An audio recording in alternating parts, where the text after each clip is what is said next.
Pilihan tentang keyakinan di tengah-tengah sakit sang ayah yang mengalami depresi berkepanjangan akibat berbisnis.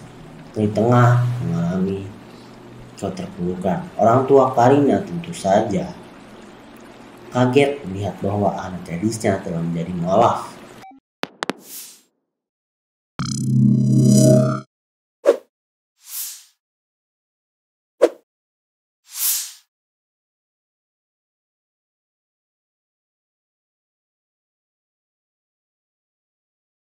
Halo teman-teman Wikipedia, kembali lagi dengan gue Mimin. Gue Mimin balik lagi untuk mereview buku, Nah, kalian tahu gak sih, ada yang namanya kejahatan di dalam sebuah cerita, naskah, novel, cerpen, quotes, ataupun puisi, dan masih banyak lagi.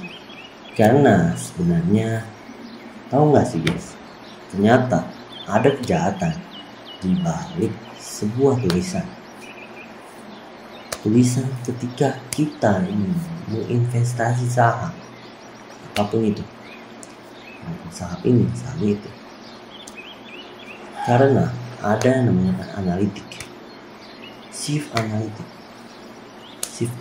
kali ini dia menulis sebuah keterangan di suatu perusahaan saham. Namun ternyata ada cerita di balik perusahaan tersebut. Apa yang harus mereka lakukan? Semua itu terangkum di dalam buku yang kali ini gue ingin mau bahas, yaitu Underwriting Your Love. Wow, dari bukunya aja serem banget ya. Nah, ada sebuah seperti bercak darah di sini, dan ada penanya juga. Apakah yang di dalam buku ini jadi pembunuhan berantai, atau bahkan seorang shift analitik ini kalah dan meninggal? Tentu saja kita tidak akan tahu sebelum kita membaca buku ini. Jadi karena itu gue ingin mau membahas buku ini. Buku ini pun dibuat atau ditulis oleh Argi Gasanto ini adalah seorang karyawan yang sedang belajar menulis dan berkeinginan untuk menulis buku. Sudah muncul sejak puluhan tahun lalu. Buku ini pun terus terang aja katanya merupakan karya pertamanya dia. Wah, ini karya pertamanya dia. Dulu itu dia katanya pernah belajar sastra, terus bekerja di berbagai bidang dengan posisi yang gitu-gitu aja. Dia sampai bosen katanya. Kasihan. Salah satunya yaitu di bidang saham. Kali ini dia ingin menulis buku yang keduanya masih berupa fiksi, buku berbahasa Inggris yang pernah diterjemahkan, ada tentang kepemimpinan. Nah, buku baginya adalah sebuah katalis bagi eksistensinya sebagai seorang manusia merdeka. Buku itu adalah suatu pidato, speech, atau bahkan kita bisa berdakwah di dalam buku. Tentu aja ada larangan-larangannya, seperti sara ataupun pornografi. Itu adalah hal yang dilarang untuk kita tampilkan di dalam buku ini. Karena buku itu adalah sebuah ilmu yang harus kita pelajari, dan kemungkinan ada orang-orang yang tidak mengerti akan ilmu tersebut. Jadi alangkah baiknya untuk membuat tulisan yang sesederhana mungkin dan tahu jelas apa isi dan makna yang telah kalian tulis, atau bahkan kalian juga harus menjauhi larangan-larangannya. Oke, kita lanjut dengan bukunya, yaitu arti dari judul buku ini, yaitu Underwriting Your Love. Underwriting Your Love artinya yaitu menjamin cintamu. Underwriting adalah proses penjaminan emisi saham dari sebuah perusahaan yang akan go public. Istilah ini dipinjam untuk menggambarkan kisah cinta sang protagonis yang berlatar belakang sebagai proses underwriting tersebut. Wow, dari bahasanya aja, underwriting your love. Itu tuh udah bahasa Inggris banget ya. Udah melekat di kepala kita untuk ngomong. Di belakang buku ini dituliskan, seorang chef analitik yang bekerja pada sebuah perusahaan investasi mengurus aroma fraud dalam proses initial public offering sebuah badan usaha milik negara yang melibatkan salah seorang atasannya. Hati nurani dan integritasnya menolak ajakan konspirasi yang ditawarkan oleh sang bos. Namun dia mesti membayar mahal atas keputusan tersebut. Itu bersama sang kekasih, tokoh utama kita berusaha membongkar kejahatan kerah putih tersebut. Mampukah mereka melakukan? Mungkin harta, tahta, dan wanita hanyalah potongan-potongan ujian, terutama bagi kaum pria di dunia. Kisah-kisah soal itu banyak tertulis di dalam sejarah umat manusia. Ada yang terus hidup sebagai legenda, sedangkan yang lainnya perlahan hilang entah kemana. Ibarat butiran debu yang tertiup angin, setiap orang melakoni peran-perannya masing-masing. Salah satunya Pak Arif, orang nomor 1 di PT SLI yang mendapatkan sorotan banyak sekali publik, bukan karena keterlibatannya dalam kasus IPO perusahaan yang dinakodainya, tapi soal lain. Sebuah televisi dalam acara entertainmentnya menyampaikan jika Pak Arif ada affair dengan seorang model iklan sebuah produk kecantikan. Bahkan host acara tersebut berspekulasi pada cinta mereka berhubungan dalam kasus PT Sari Internasional. Nah, itu adalah penggalan yang ada dalam buku ini. Ternyata menarik ya. Pak Arif ini adalah seorang yang memiliki kekayaan di atas rata-rata, dan bahkan dia memiliki saham di mana-mana. Datang seorang Faris, seorang chief analitik yang bekerja pada sebuah perusahaan investasi. Dia mencium aroma ada fraud yang dilakukan oleh atasannya.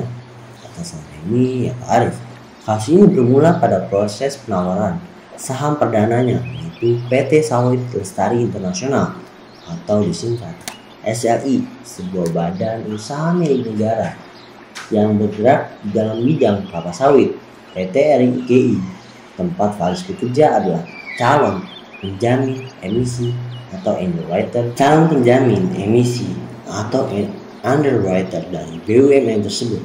Pak Budi, sang direktur utama, terus menekankan Faris agar mematuhi perintahnya. Analisis saham itu harus melakukan manipulasi dengan cara mengubah angka-angka dalam laporan risetnya agar bisa diterima oleh klien dan para investor. Calon pemegang gelar CFA atau Chartered Financial Analyst ini tentu saja menolaknya. Kejujuran, integritas, dan terutama hati nuraninya tak mau diajak berkompromi. Sikap ini terus dipertahankan meski Faris harus membayar dengan risikonya. Sementara itu, kekasih Faris yang bernama Karina sedang mengalami problem spiritualis. Gadis yang juga bekerja satu kantor dengan Faris ini sering dihantui mimpi-mimpi yang menggoyahkan keimanannya. Dengan bantuan Faris, Karina akhirnya memutuskan pilihan tentang keyakinan di tengah-tengah sakit sang ayah yang mengalami depresi berkepanjangan akibat berbisnis.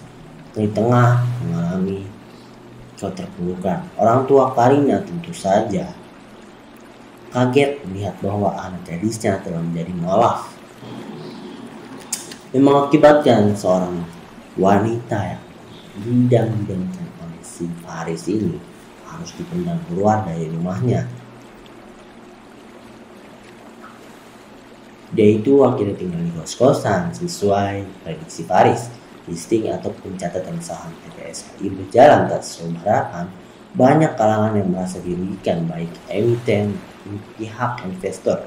Kasus initial public offering ini lantas berkembang menjadi kehebohan itu sendiri. Ya, berusaha efek otoritas Jasa Keuangan dan Polri bekerjasama untuk membongkar kejahatan kerah putih ini, termasuk Faris dan Karina yang akhirnya mereka terlibat dalam fraud itu, termasuk Pak Budi yang bakal menerima ganjarannya.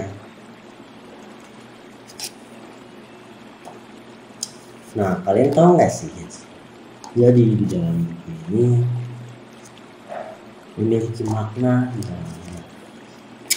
Tentu saja kita memegang perusahaan tidak boleh bermain-main atas yang dinamakan keuangan.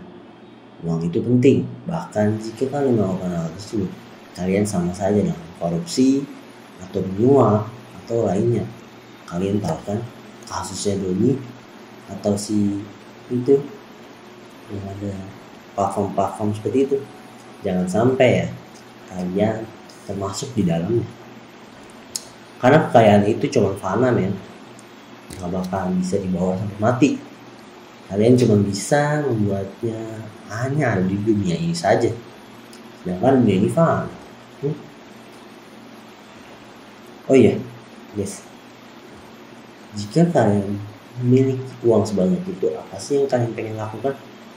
Kalau gue Mimin pengen berbuat kebaikan, tapi tentu saja jika uang tersebut kejahatan, saya tidak mau. Gue Mimin nggak bakalan mau buat ngambilnya. Gue Mimin mau balikin lagi duit tersebut, apalagi nyuap dan korupsi. Gue Mimin jauh-jauh dia dengan hal itu. Jadi di dalam buku ini memiliki kesimpulannya. Kesimpulan buku ini yaitu setiap orang punya potensi jahat di dalam dirinya, pasti setiap orang. Namun manusia harusnya menahan diri untuk tidak melakukannya. Karena itu adanya agama dan cinta, ibarat dia itu benteng untuk melawan sifat jahat tersebut ya. Kejahatan itu tidak hanya berakibat buruk untuk orang lain, tapi bagi diri sendiri. Kalian bisa dipenjara. Ayo, siapa sih yang kepengen dipenjara? Enggak ada. Apalagi sampai hukuman mati. Jika kalian harus mengalami tragedi seperti yang ada di dalam buku ini, apa sih yang harus kalian lakukan? Kalian menyerah, kalian melakukan apa yang mereka suruh, atau kalian melawan mereka dan mendapatkan apa yang dinamakan kejujuran, kebaikan, dan yang pastinya kalian adalah pahlawan bagi diri kalian sendiri. Oke, sekian dulu review buku dari gue Mimin. Gue Mimin cuma mau ngasih tahu nih, kalian yang sering banget bermain saham, kalian harus membaca buku ini. Dan kalian yang sering banget mendengar kisah cinta, kalian wajib banget membaca buku ini, karena banyak drama-drama yang ada di dalam buku ini. Ada ketika si Faris yang harus bertentangan dengan bosnya, ada yang ketika si ceweknya Faris harus menerima nasibnya sebagai orang yang jauh dari keluarganya karena dia mualaf. Dia lebih memilih untuk beriman kepada Allah Subhanahu wa Ta'ala ketimbang menemani keluarganya. Tentu saja dia tetap sayang, cinta, dan suka kepada keluarganya. Namun keimanan adalah batasnya. Dia harus memilih keimanan atau keluarganya. Tentu saja jika kalian yakin, kalian harus memilih keimanan. Oke, sekian dulu review buku kali ini. Jika kalian ingin membeli buku ini, kalian bisa langsung aja cek di www.gpedia.com ya, www.gpedia.com, atau kalian bisa langsung aja klik link yang ada di bawah ini. Kalian bisa langsung beli bukunya di situ, atau kalian juga bisa beli di marketplace di Indonesia seperti Shopee, Tokopedia, dan Bukalapak. Mantap kan? Jika kalian telah membelinya, kalian bisa langsung, kalian tinggal tunggu aja buku tersebut datang ke rumah kalian. Bahkan ada sistem COD-nya juga di Shopee. Kan? Oke, jangan lupa kalian untuk share, subscribe, like, comment, and share ke teman-teman kalian agar kalian gak ketinggalan informasi-informasi berikutnya. Dan jangan lupa juga follow Instagram Guepedia, yaitu Guepedia @guepedia_penerbitan @guepedia_penerbitan. Nanti di bawah ada tulisannya. Oke, sekian dulu review buku kali ini. Gue Mimin harap itu semua kalian bisa dapat resapi apa makna-makna yang ada di dalam buku ini. Jadi stay tune untuk melihat buku-buku yang lain ya. Subscribe terus Guepedia, like juga, komen juga. Terima kasih, sampai jumpa.